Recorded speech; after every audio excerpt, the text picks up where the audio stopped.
Obrigado, presidente. Bom dia. Bom dia aos demais parlamentares que estão aqui. Bom dia, doutor Leonardo.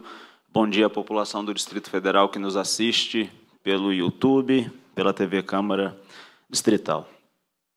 Presidente, eu inicio fazendo um agradecimento. Eu hoje vim com uma gravata que eu recebi de umas senhoras que tem muito em comum comigo. Eu não vou saber dizer o nome delas, mas a atitude delas tocou bastante o meu coração. Nós acreditamos em Deus, amamos o Brasil, a nossa pátria, e vamos lutar pelas nossas famílias e pela nossa liberdade. Continuaremos lutando pelas nossas famílias e pela nossa liberdade.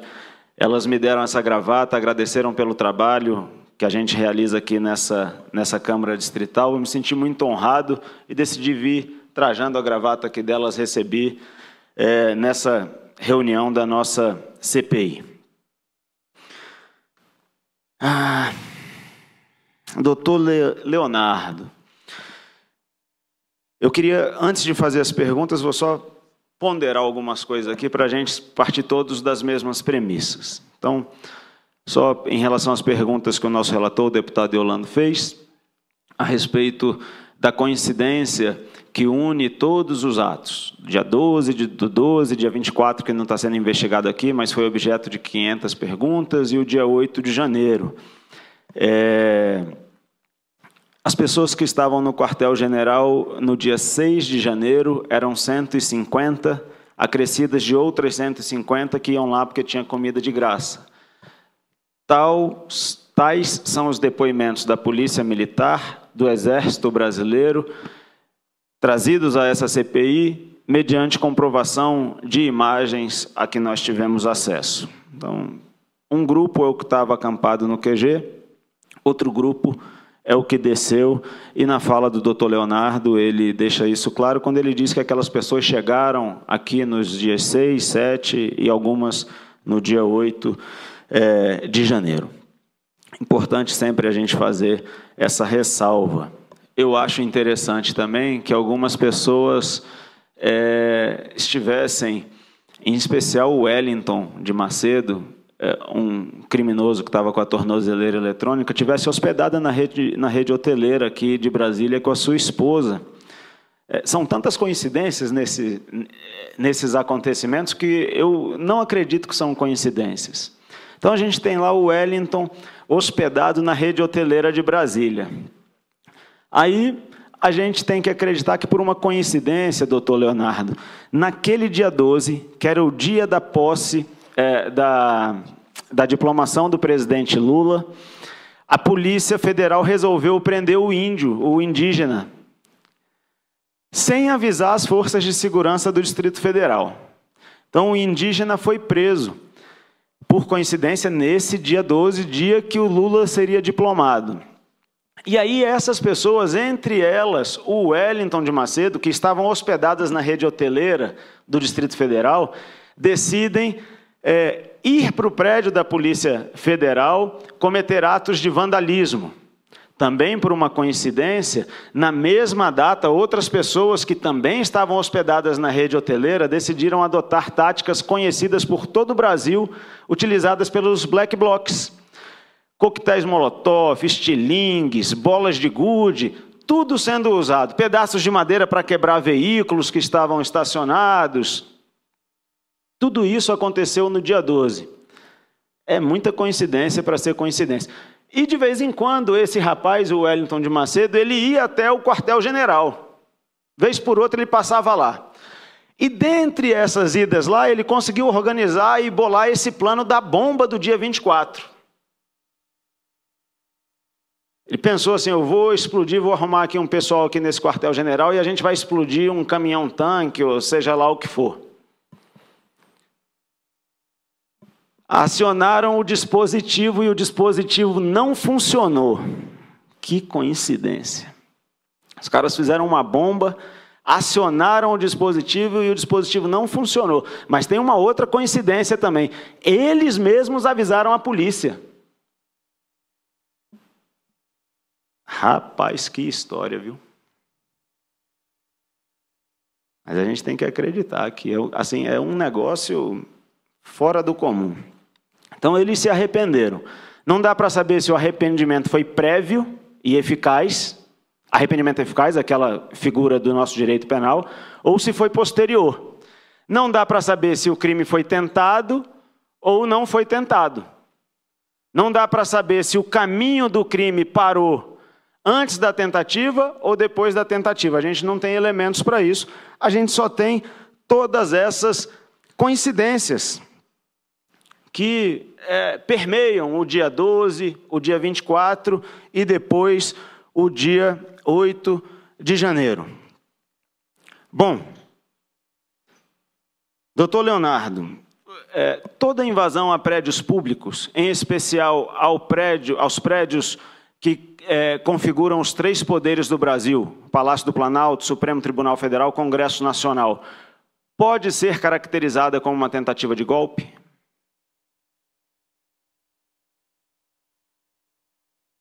Não. Não? O que diferencia uma invasão ou uma tentativa de invasão que pode ser caracterizada como uma tentativa de golpe de outra que não pode? A intenção, né? O contexto. As pessoas que foram autuadas pelo crime de golpe de Estado, né, estavam naquele contexto, várias se manifestaram naquele sentido, de que estariam ali porque não concordavam com o novo governo. Algumas, inclusive, nos depoimentos, disseram que o objetivo seria permanecer acampadas dentro dos prédios até que a situação fosse resolvida. Doutor Leonardo, desculpa interrompê-lo. Aqui no Brasil nós já tivemos muitas manifestações que terminaram em invasão de prédios e nós tivemos acampamento feito aqui dentro dessa Casa Legislativa. E as pessoas falaram assim, a gente não sai daí de dentro. Mas não foi considerado tentativa de golpe. O MST tentou invadir o Supremo Tribunal Federal porque não concordava com o julgamento que estava acontecendo lá pela mais alta corte do Brasil. Também não foi considerado tentativa de golpe. Essas pessoas não foram capituladas como atentando contra o Estado brasileiro ou contra o poder legitimamente constituído, para usar o termo legal. De qualquer forma, os processos estão tramitando, a maioria dessas pessoas se tornaram réis perante o Supremo Tribunal Federal e lá respondem.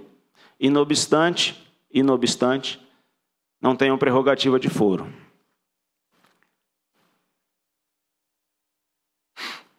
A Polícia Civil, doutor Leonardo, chegou a investigar algum tipo de omissão planejada nos atos do dia 8? Não chegou a investigar, pois isso não é de nossa atribuição, né? Mesmo que eventualmente tenha sido cometido por alguma autoridade aqui do Distrito Federal, não é competência da Polícia Civil? Não. Tá bom. O senhor atuou como delegado em outras invasões a prédios públicos? Não. Ministérios, CLDF, Supremo Tribunal Federal? Nunca investigou. Ok.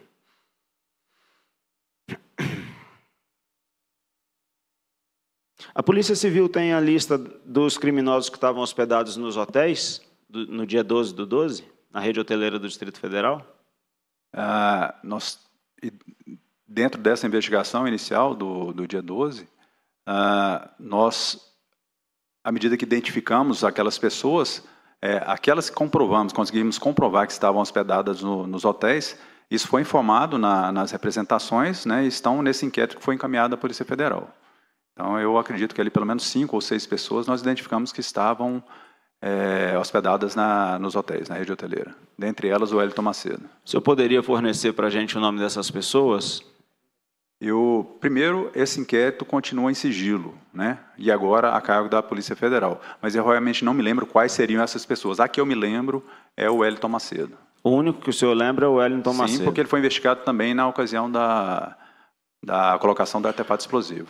Os outros presos que foram, as outras pessoas que foram presas e autuadas por conta dos atos do dia 12 e do 12, o que elas responderam em relação à participação delas lá no quartel-general? Essas pessoas foram presas, algumas pessoas foram presas na deflagração da Operação Nero no dia 29, né? E eu não tive acesso, essa investigação já estava com a Polícia Federal. Doutor Leonardo, desculpe, só para esclarecer. Em relação aos atos do dia 12 do 12, sim, as pessoas estavam hospedadas na rede hoteleira do Distrito Federal. Essas pessoas só foram presas no dia 29? Isso. Essas pessoas permaneceram hospedadas do dia 12 do 12 até o dia 29, e só no dia 29 elas foram presas? Para esclarecer, eu vou repetir um pouco a minha explanação sobre essa investigação do dia 12, para ficar bem claro. Por favor. Nós iniciamos a investigação no dia seguinte, no dia 13, né, e representamos pela prisão de 2 pessoas no dia 15 e depois, no dia 19, apresentamos nossa representação pela prisão de mais 9 pessoas, né? Essas pessoas não foram autuadas, como o senhor mencionou. Algumas dessas pessoas foram presas após a expedição desses mandados de prisão, que foram expedidos pelo STF em razão da declinação da competência, né?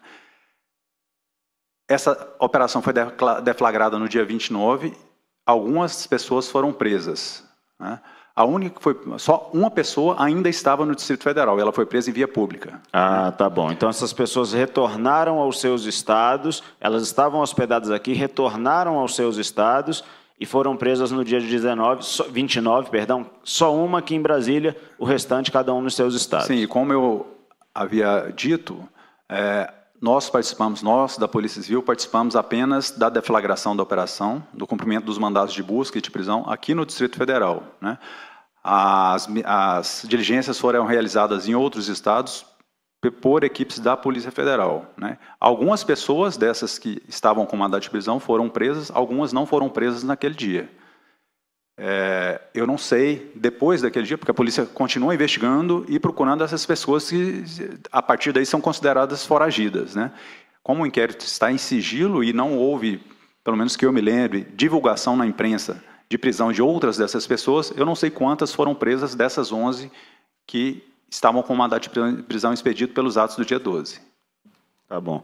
Os atos do dia 12, eles se assemelham, de alguma maneira, a investigação consegue identificar isso, que eles se assemelham de alguma maneira ao que aconteceu no Brasil por ocasião da Copa das Confederações em 2013 e da Copa do Mundo em 2014, com as táticas que eu mencionei há pouco, utilizadas pelos chamados Black Blocs? Deputado, o que eu posso falar das imagens que eu vi eram pessoas arremessando objetos, né? Utilizavam máscaras? Algumas utilizavam camisas enroladas, pedaços de pano enrolados no rosto, né? Algumas tapavam o rosto, não me lembro de máscaras, né? Algumas com máscaras de proteção de gás, né? E eles utilizavam paus, pedras? A maioria das imagens que eu vi, eu identifiquei barras de ferro, né? Barras de madeira e pedras. O senhor trabalha como delegado aqui em Brasília há quantos anos, doutor? 17 anos. 17 anos. Em alguma das manifestações ocorridas de 2015 em diante, desde o início das manifestações pelo impeachment da presidente Dilma em diante, em alguma outra manifestação, Vossa Senhoria observou a utilização dos mesmos elementos e do mesmo modus operandi pelos manifestantes? Era comum ter quebra-quebra, ter gente encapuçada, gente quebrando carro, tocando fogo em ônibus, coquetel molotov? Deputado, eu não... durante esse período que o senhor citou, eu trabalhava na delegacia de coordenação de repressão às drogas, né? Eu não atuei e não estava de plantão. O senhor teve notícia dentro da Polícia Civil de que algo nesse sentido tivesse acontecido? Eu não consigo manifestar porque eu não analisei criminalmente essas condutas, né?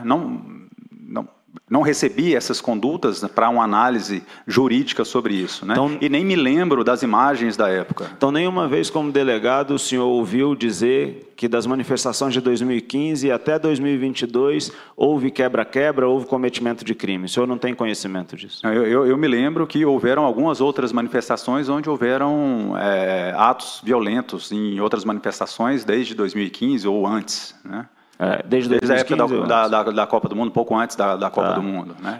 Mas não analisei juridicamente, penalmente, essas condutas. Mas o senhor se recorda, né, do que aconteceu nas que houve quebra-quebra. Eu queria saber se nessas que houve quebra-quebra, o modus operandi de quem quebrou é semelhante ao modus operandi de quem quebrou nesse dia 12/12. Então, como eu já disse, eu não analisei as condutas das outras manifestações. Não é uma opinião a mim técnica, cabe analisar a conduta realizada, os fatos ocorridos no dia 2 e no dia 8 de dezembro. Eu não posso emitir aqui uma opinião sobre algo que eu não analisei. Tá certo, tá certo. Então, eu vou responder, eu me recordo. As táticas utilizadas no dia 12 de dezembro são absolutamente idênticas às táticas do Black Bloc, dos Black Blocs. E com todas as vênias, delegado, assim, não precisa ser delegado de polícia, basta observar o que aconteceu no dia 12/12 e o que aconteceu naquele período em que as pessoas, algumas pessoas, se infiltraram em manifestações que eram pacíficas e passaram a depredar patrimônio público e privado e destruir as coisas, não só aqui em Brasília. Aconteceu em São Paulo, aconteceu no Rio de Janeiro, aconteceu em outras cidades do Brasil. Isso, basta entrar no YouTube e ver as imagens. É muito parecido com o que aconteceu aqui em Brasília. Inclusive os estilingues com bola de gude, que nunca foram utilizados por aquelas senhorinhas que se enrolam na bandeira do Brasil e foram se manifestar desde 2015, quando elas não aguentavam mais a Dilma. Famílias inteiras, idosos, jovens, crianças, pais e mães de família, trabalhadores, que foram para as ruas se manifestar. Esses nunca quebraram nada. Eu sei porque eu estava lá em quase todas as manifestações. Levei meus filhos, levei minha esposa, meu pai foi. Os avós dos meus filhos foram.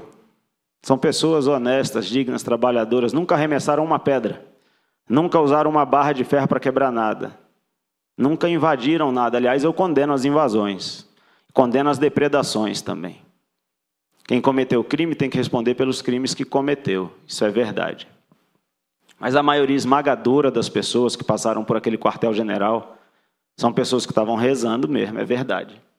São pessoas que estavam orando mesmo, é verdade. Teve gente que errou e que cometeu crime? Teve. Tem que responder pelos crimes que cometeu.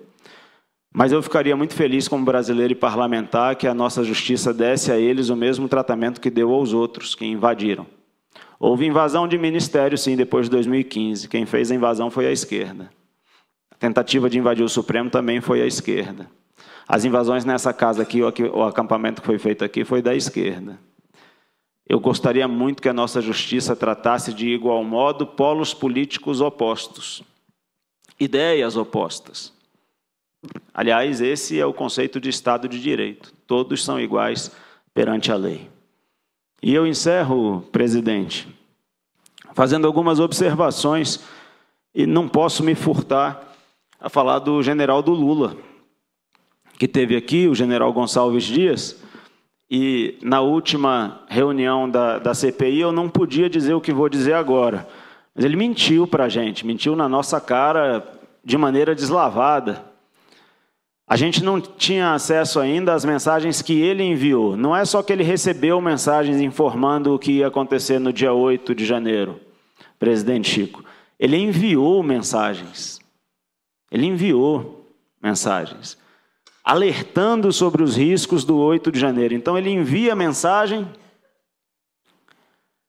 alerta sobre o risco, e aí ele dispensa o pelotão do GSI, que faz a segurança do Palácio do Planalto. Eu nem vou mais perguntar a quem interessava. Está respondido já.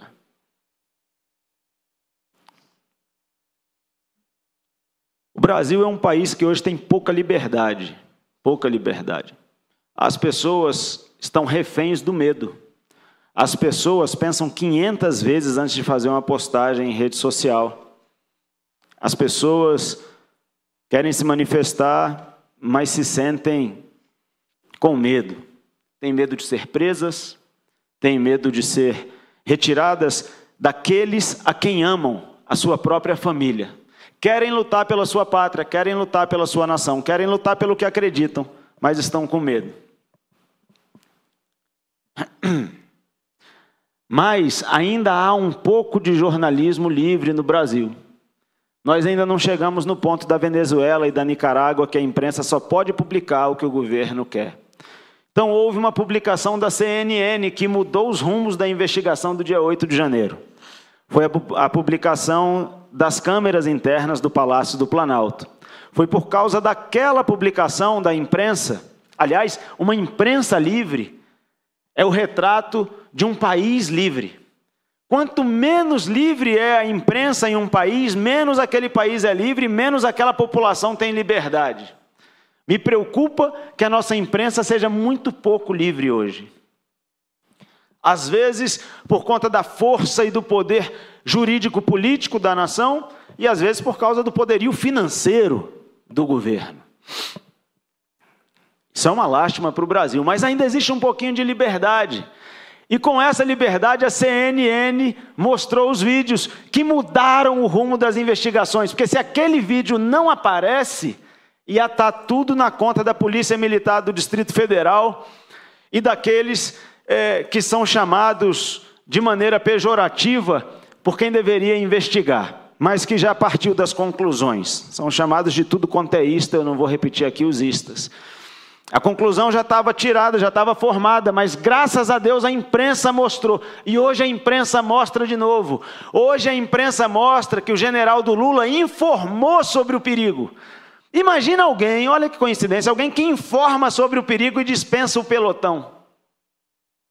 Eu quero só relembrar que por força normativa, o Gabinete de Segurança Institucional está vinculado diretamente à Presidência da República. Eu não sei onde vai dar a investigação, mas a partir de hoje o general Gonçalves Dias, ou de ontem, não sei bem, ele está no inquérito que investiga o dia 8 de janeiro. Se essa investigação for efetuada a contento, eu imagino que a gente vai descobrir quem mais se omitiu. Além desses aqui da esfera do Distrito Federal. Eu não sei. Mas, eventualmente, pode ser que a investigação conduza ao ministro Flávio Dino, nosso ministro da Justiça. Porque, ao ser determinada a apresentação das imagens internas do Ministério da Justiça, primeiro ele negou. E depois ele apresentou as imagens só de 2 câmeras, entre mais de 30. Eu não sei onde vai dar. Só Deus sabe. Mas eu espero que seja investigado. Porque não é justo que apenas alguns paguem pelos atos comissivos e omissivos de muitos. Não é justo que centenas de pessoas tenham tido a sua liberdade tolhida durante meses, enquanto aqueles que tinham o poder de evitar o que aconteceu não o fizeram e continuam sem responder pelos atos que cometeram. E aqui eu quero louvar o portal do Metrópolis, que foi quem trouxe essas informações para a gente. Ainda há jornalismo vivo no Brasil, jornalismo livre no Brasil, que tem coragem, que assume o risco de publicar uma matéria que é contra o governo. Aliás, se a imprensa não serve para publicar coisas que incomodem governos, talvez ela perca até a sua razão própria de existir. Então, do mesmo jeito que a CNN cumpriu um papel fundamental na história recente do Brasil e na democracia do Brasil, ao publicar aqueles vídeos, de igual modo, o Metrópolis o faz hoje, ao publicar que o general Gonçalves Dias tinha enviado mensagens, deputada Paula, alertando sobre o perigo que estava se avizinhando no dia 8 de janeiro. Ele hoje vai responder no inquérito que investiga o dia 8. Eu, como cidadão brasileiro, como parlamentar, como representante do povo do Distrito Federal, espero, deputado Yolando, deputado Daniel de Castro, que essa investigação seja feita a contento e que a justiça prevaleça no Brasil. Eu terminei a minha fala na última CPI dizendo que, ou na penúltima, já não me lembro bem, terminei minha fala dizendo que não há injustiça que dure para sempre. Eu termino hoje dizendo que o medo não vai prevalecer. Há sentimentos, há valores, há princípios que são mais fortes do que o medo. E quem não entende essas velhinhas, esses senhores que têm coragem de lutar pelo que acreditam, é porque não entendem o significado da palavra amor. Essas pessoas estão lutando por aquilo que elas amam e é por isso que elas não vão se render ao medo. Obrigado, presidente.